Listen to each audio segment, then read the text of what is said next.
हाँ देखिए बच्चों, ये कक्षा 9th आज जो है प्रश्नवाले 2 का के बताया जाएगा। इसके जो पिछले प्रश्नवाले थे उसको हमने बता दिया गया है, पूरा हो गया था। अब देखिए प्रश्नवाले 2 का के में दिया गया है प्रत्येक प्रश्न के 4 उत्तर दिए गए हैं। सही उत्तर आप छांटना है, मतलब जो सही उत्तर है उसको देख के आपको बताना है हल करके कौन सा सही है कौन सा गलत। जैसे पहला क्वेश्चन है, दिया है y की power 4 minus 3y square plus 3y plus 1 में y माइनस 1 से भाग देने पर शेषफल पूछ रहा है।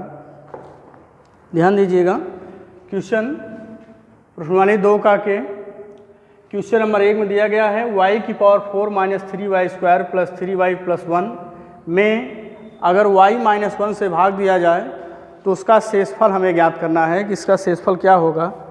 इसके लिए हमें भाग देना होगा। भाग देने के पश्चात ही हम बता पाएंगे कि इसका शेषफल क्या होगा। और जब शेषफल आ जाएगा तो आपके पास 4 विकल्प दिए गए हैं। उन चारों में जो विकल्प आपको मिलेगा दिखेगा सही है, उसी पर आप सही का चिन्ह लगाएंगे। तो देखिए इसके लिए हम इसमें जो है y माइनस 1 से हम भाग दे रहे हैं, किसमें y की power 4 minus 3y square plus 3y plus 1 में भाग दिया जाएगा। भाग हमने आपको कई बार बताया गया है, फिर यहाँ दिया गया है। तो भाग के माध्यम को आप देखेंगे, हमने आपको शुरुआत से ही बतलाते चले आ रहे हैं कि हमेशा इसका पहला पद देखेंगे। यहाँ पर कितने पद दिए गए, यहाँ पर और पदों से हमसे मतलब नहीं रहता है, सिर्फ इसका प्रारंभिक पद देखते हैं। अगर इनका गुणांक है तो गुणांक के लिए जैसा कि आप अंकों का भाग जानते हैं वैसा ही करना है। अगर ये चर दिया गया है तो हम चर में करते क्या है, इसकी घात से इसकी घात को घटा देते हैं, जितना आता है हम उसको उतनी बार ले जाते हैं। तो जैसे यहाँ 4 है, यहाँ इसकी घात कुछ नहीं 1 माना जाता है, तो 4 में से यहाँ पर 3 हो जाएगा। अब जब हमें पता चल जाता है कि इसको हम कितनी बार ले जाएंगे, अब करना क्या रहता है, इसका गुणा यहाँ पर जितने भी पद रहते हैं सब में करके यहाँ लिखना होता है। तो यहाँ पर 2 पद हैं, आप 2 में करेंगे, इसका गुणा इसमें करेंगे y की पावर 4 माइनस y क्यूब, घटाने पर नीचे का चिन्ह बदल जाता है, ये कट गया तो ये माइनस था प्लस होगा। तो y क्यूब यहाँ पर नहीं है, सबसे बड़ी घात को पहले लिखते हैं, तो y क्यूब लिखेंगे माइनस 3y स्क्वायर। अगर यहाँ पर 2 पद है तो यहाँ 2 पद होना चाहिए, अगर यहाँ 3 पद है तो यहाँ 3 पद होना चाहिए। देखो प्लस प्लस प्लस 3 में से अगर निकाल देंगे 2 आएगा। अब इनका गुणा इसमें करेंगे तो y cube minus y square होगा। यहाँ माइनस यहाँ प्लस, ये कट गया, माइनस प्लस माइनस घटाएंगे, लेकिन चिन्ह 3 बड़ा इसलिए माइनस होगा। 3 में से घटा देंगे 2y square plus 3y, plus minus minus 2y बार जाएगा, तो minus 2y square minus minus plus 2y हो जाएगा। यहाँ पर प्लस यहाँ माइनस, ये कट गया, 3 में से 2 घटा देंगे y। अब हम उतारेंगे प्लस 1, कितनी बार जाएगा, प्लस 1 बार जाएगा, तो y माइनस 1, यहाँ माइनस यहाँ प्लस, ये इससे कट गया, 1 में 1 जोड़ेंगे 2 आएगा। कितना आएगा, 2 आएगा। हम देखते हैं कि हमारा शेषफल क्या आया, 2 आया। तो यहाँ पर देखिए हमारा शेषफल हमारा कितना प्राप्त हुआ, 2 प्राप्त हुआ। तो 2 देखिए किस विकल्प में दिया गया है, हमारा चौथा विकल्प है। कौन सा विकल्प, चौथा विकल्प हमारा सही है। इस तरह से आप भाग देकर या हल करके तभी आप बता सकते हैं 4 में कौन सा उत्तर सही है। और जब पता हो जाए उसको आप चिन्ह लगाकर ऐसे लिख देंगे तो आपको पूरा नंबर मिल जाएगा। इस तरह से आप देखेंगे तो क्वेश्चन नंबर 1 से लेकर 4 तक सभी भाग कुछ दिया गया, गुणनखंड दिया गया है, उत्तर की जांच करनी है, उत्तर की पहचान करनी है, विकल्प दिया गया है। आप ऐसे ही सभी सवालों को कर लीजिएगा। अब देखिए क्वेश्चन नंबर 5 में कह रहा है शेषफल ज्ञात करना है, भाग दिया गया है, कई भाग दिए गए हैं, उनमें से हम एक भाग आपको बता देते हैं। भाग आप पीछे भी पढ़े हैं, फिर दोहरा दिया जा रहा है। जिसको ना समझ में आया हो वो फिर से आप समझ लीजिएगा, या जो ना देखा उसको फिर से आप देखकर आप समझ सकते हैं। देखिए क्वेश्चन नंबर 5 में देखेंगे 4 भाग दिए गए हैं, चारों में से कोई एक आप लगाएंगे, सभी को भाग देना है। तो हम आपको बट्टा वाला बता रहे हैं क्योंकि साधारण भाग तो आप लगा ही लेते हैं। तो हम क्वेश्चन नंबर 5 का दूसरा भाग बता रहे हैं जो भिन्नात्मक दिया गया है।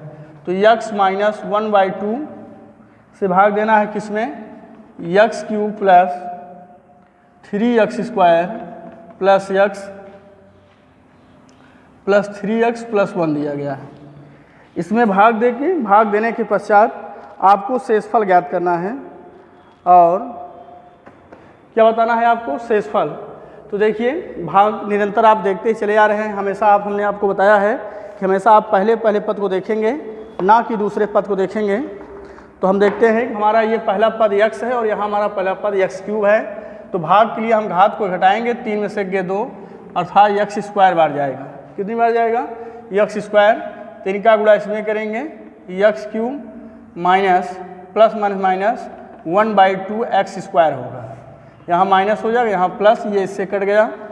अब देखिए चिन्ह के लिए क्या करते हैं हम, तो प्लस प्लस प्लस अर्थात जुड़ जाएगा 2/3। देखो इसका डायरेक्ट गुणा करेंगे, एलसीएम लेंगे तो 2/3 6 एक साथ हो जाएगा, 7/2 x² धन 3x। अब देखिए अब कितनी बार ले जाएंगे, प्लस है प्लस, इसका गुणांक पहले ही लिख लेते हैं। अब 2 में से 1 अर्थात घात 1 नहीं लिखा जाता, माना जाता है। अब गुणा करेंगे तो 7/2 x² प्लस माइनस 7 1 के 7 और 2 दूना 4, यहाँ x हो जाएगा। यहाँ माइनस, यहाँ प्लस, ये इससे कट गया। अब देखो प्लस प्लस प्लस फिर जुड़ जाएगा। तो हर का इसमें गुणा करके इसे जोड़ेंगे, 4 7 28, 28 में 7 जोड़ दीजिए, 8 7 15 यानी 35 हो जाएगा बटा 4x। अब क्या उतारेंगे, प्लस 1 4 से 28। अब देखिए कितनी बार जाएगा, प्लस 35/4 बार जाएगा। कितनी बार, जो इसका गुणांक रहता है उतनी बार ले जाएंगे आप, जब यहाँ गुणांक न दिया हो। तो 35 का नाम 35, 4 1 के 4 x हो गया, प्लस माइनस 35/4 दूना 8 हो जाएगा। फिर यहाँ पर माइनस, यहाँ प्लस, ये इससे कट गया। 8 का नाम 8 में 35 जोड़ दीजिए, तो देखिए 8 5 13, 8 5 13 और 3 1 4 यानी 43/8 होगा। यही हमारा शेषफल हो गया। क्या हो गया, शेषफल हो गया। तो आप लिख देंगे इसका शेषफल क्या होगा, 43/8 होगा। अब इस तरह से क्वेश्चन नंबर 5 के 4 भाग दिए गए हैं, सभी को आप आसानी से ऐसे भाग दे सकते हैं। अब देखिए क्वेश्चन नंबर 6 में जो दिया गया है वो भी है गुणनखंड प्रमेय द्वारा, या gx का px का गुणनखंड है या नहीं इसको बताना है गुणनखंड प्रमेय की सहायता से कि इसका गुणनखंड है या नहीं, जो हम इसके बारे में भी आपको पीछे बताए हैं कि कैसे आप पहचानेंगे गुणनखंड है या नहीं। यहाँ पर जैसे क्वेश्चन नंबर 6 का पहला भाग, इसमें दिया गया है px का मान है, देखिए px का मान दिया गया है 2x³ प्लस 4x प्लस 6 और gx हमारा दिया गया है x प्लस 1।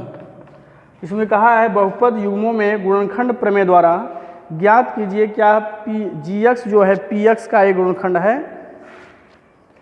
तो इसके लिए हम देखिए गुणनखंड प्रमेय के लिए या तो px में अगर gx से भाग दिया जाए और इसका शेषफल अगर 0 आ जाए, ध्यान दीजिएगा, अगर px में gx से भाग दिया जाए और इसका शेषफल अगर 0 प्राप्त होता है तो इसका एक गुणनखंड है, अगर शेषफल 0 नहीं आता है तो गुणनखंड नहीं है। दूसरा नियम हमने आपको बतलाया था कि px में जो gx का गुणनखंड है पूछ रहा है, इसी में x बराबर -1 रखने पर यदि इसका मान 0 प्राप्त हो जाए तब भी कहेंगे इसका गुणनखंड है। तो आप भाग के माध्यम से लगाएंगे। तो देखिए हम x प्लस 1 से 2x³ प्लस 4x प्लस 6 में जब हम भाग देंगे और इसका अगर शेषफल 0 आ जाए तो हम लिखेंगे इसका गुणनखंड है, अगर शेषफल 0 नहीं आता है तो हम लिखेंगे इसका गुणनखंड नहीं है। तो हम भाग देकर देखेंगे इसका शेषफल क्या आता है। तो देखिए यहाँ पर 1 है, यहाँ पर 2 है, तो जो x³ या जो x⁴ जो यहाँ रहता है अगर यहाँ गुणांक नहीं दिया है सीधा उसके गुणांक बार ले जाएंगे। अब चर के लिए 3 में से के 2 बार ले जाएंगे। अब इनका गुणा यहाँ जितने भी पद रहेंगे सब में करके यहाँ लिखेंगे तो 2x पावर 3 हो जाएगा प्लस 2 1 के 2 होता है x हो जाएगा और स्क्वायर है तो यहाँ स्क्वायर हो जाएगा। देखिए माइनस माइनस ये कट गया, इसको हम पहले लिखेंगे -2x² plus 4x plus minus minus होता है, यहाँ 2 है 2 लिखेंगे, कितनी बार जाएगा x बार जाएगा तो minus plus minus 2x² plus minus minus 2x हो जाएगा। यहाँ प्लस ये कट गया, 4 में 2 जोड़ेंगे 6x क्योंकि यहाँ प्लस है और प्लस 6 उतारेंगे तो कितनी बार जाएगा प्लस 6 बार जाएगा। गुणा करेंगे तो 6x प्लस 6 हो जाएगा, यहाँ माइनस ये भी कट गया ये भी, तो देखिए हमारा शेषफल क्या आया 0 आया। तो हमने शुरुआत में ही आपको बताए हैं अगर भाग देने के पश्चात अगर इसका शेषफल 0 आता है तो लिखेंगे गुणनखंड है, अगर शेषफल 0 नहीं आता है तो लिखेंगे गुणनखंड नहीं है। तो यहाँ लिखेंगे अतः अंतिम आप उत्तर को दर्शाएंगे अतः px gx का अतः gx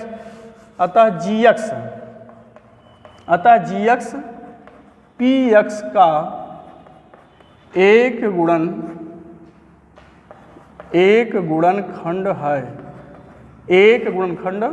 है।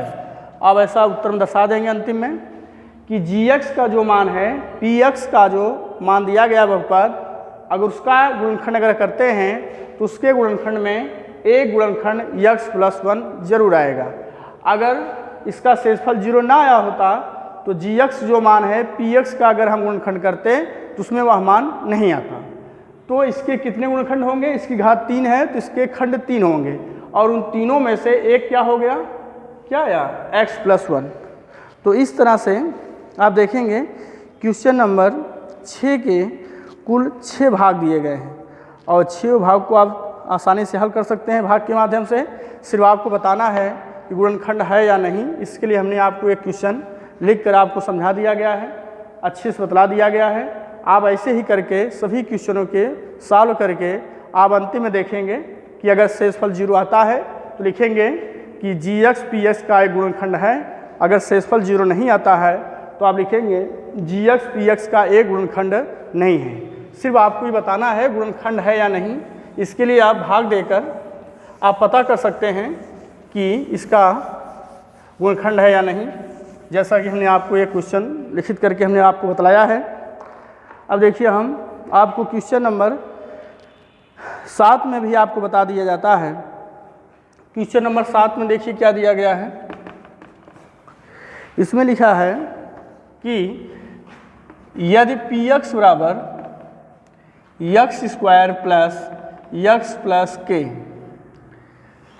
का एक गुणनखंड दिया गया है x माइनस 1 है, क्या है x माइनस 1 है, तो कह रहा k का मान बताओ।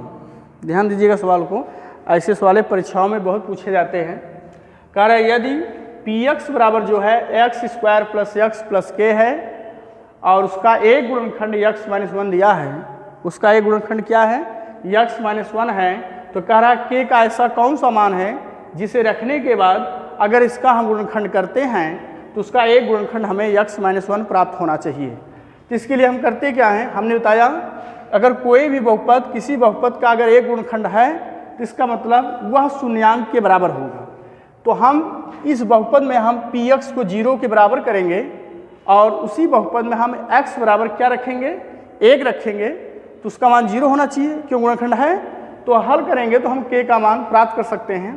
तो यहाँ लिखेंगे कि हल में आप कैसे आप सॉल्व करेंगे, यहाँ लिखेंगे यदि px का एक गुणनखंड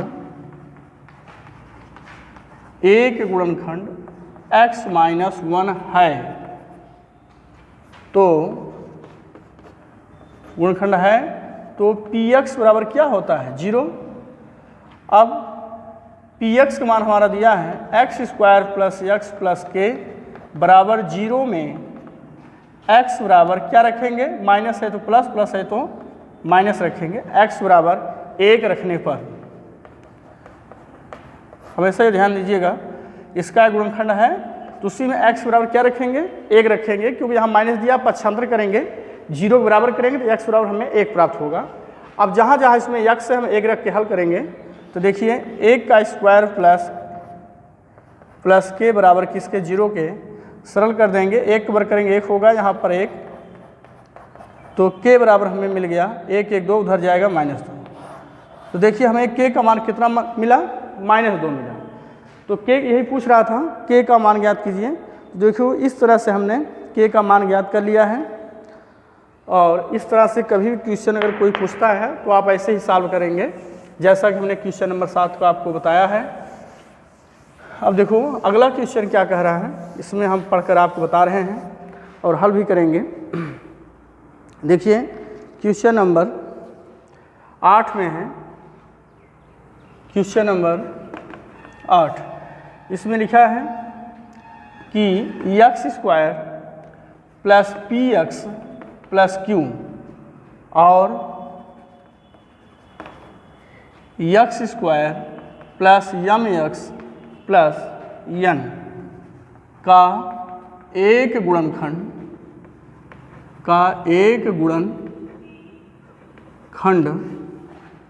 क्या दिया गया है, x प्लस a है। तो कह रहे हैं कि सिद्ध करो कि a बराबर, तो आपको सिद्ध करना है a बराबर n माइनस क्यू अपान m माइनस पी। ध्यान दीजिएगा क्वेश्चन को हमने लिख दिया है ब्लैक बोर्ड में। क्वेश्चन में क्या कह रहा है, यदि x square plus P x plus Q और x स्क्वायर प्लस यम एक्स प्लस n दो अलग अलग बहुपद दिए गए हैं, पहला ये है दूसरा ये है, इन दोनों का यम और पी क्यू यम एन जो दिखाई दे रहा है, कह रहा है पी और क्यू ऐसे कोई वास्तविक मान हैं जिसे रखने के पश्चात हम इनको हल करते हैं तो दोनों में से एक गुणनखंड दोनों का एक ही आता है। कौन, x प्लस ए। इसका मतलब ये जो x प्लस ए है ये दोनों बहुपदों का कैसा गुणनखंड है, उभयनिष्ठ, यानी कॉमन बन रहा है, का एक उभयनिष्ठ गुणनखंड x प्लस ए है। इसका अर्थ ये है कि x प्लस ए है तो इसका मतलब दोनों जब हम शून्यांक के बराबर करेंगे तो इसमें हम x अगर माइनस ए रखते हैं तो हमें p और q के बीचों में संबंध जो दिया है वो आ सकता है। तो इसके लिए हम करेंगे क्या, x square plus P x plus Q और ये दोनों का एक गुणनखंड ये है, इसका मतलब दोनों ही 0 के बराबर होना चाहिए। किसके बराबर होना चाहिए, 0 के बराबर। जब दोनों 0 बराबर करते हैं तो इसका मतलब दोनों का पक्ष बराबर है। इसका अर्थ ये बहुपद जो है इसके बराबर है, ये बहुपद इसके क्या है, बराबर है, तभी जाके दोनों का एक गुणनखंड x प्लस ए एक ही मान आ रहा है। तो हम इन दोनों को बराबर करके x बराबर क्या रखेंगे, माइनस ए रखेंगे। तो हल में आप लिखेंगे गुणनखंड x प्लस ए है, इसलिए x square plus P x plus q बराबर x स्क्वायर प्लस यम एक्स प्लस n में x बराबर माइनस ए रखने पर, क्योंकि प्लस दिया है माइनस आप रखेंगे, तो माइनस ए रखने पर तो देखिए ध्यान से दोनों का एक ही गुणनखंड दिया गया है, इससे दोनों का मान बराबर होंगे और उन दोनों के मान में हम रखेंगे क्या, x बराबर माइनस ए। तो जहाँ जहाँ पर x से हम देखो माइनस ए लिख के हल कर रहे हैं तो यहाँ पर माइनस ए का whole square plus p into minus a plus q बराबर माइनस ए का square plus m into minus a plus n। ये देखो इससे कर सकता है क्योंकि समान है, जब पक्षांतर करेंगे एक चिन्ह विपरीत हो जाए इसलिए कर सकता है। इसका इसमें गुणा करेंगे तो minus P A plus q बराबर इनका इसमें गुणा करेंगे तो माइनस यम ए प्लस n हो जाएगा। हमें a बराबर सिद्ध करना है, इसलिए a को एक तरफ कर लीजिएगा और n और q को एक तरफ कर लेंगे तो ये माइनस से इधर आएगा प्लस हो जाएगा। तो यम ए माइनस पी ए, ये माइनस इधर आया प्लस, माइनस पी ए बराबर n माइनस क्यू, दोनों में एक कॉमन ले लिया गया तो यम माइनस पी बराबर n माइनस क्यू। तो a बराबर हमें मिला n माइनस क्यू अपान यम माइनस पी, और हमें यही प्रूव करना था n माइनस क्यू अपान यम माइनस पी। तो देखो हमारा ये सिद्ध हो गया सवाल।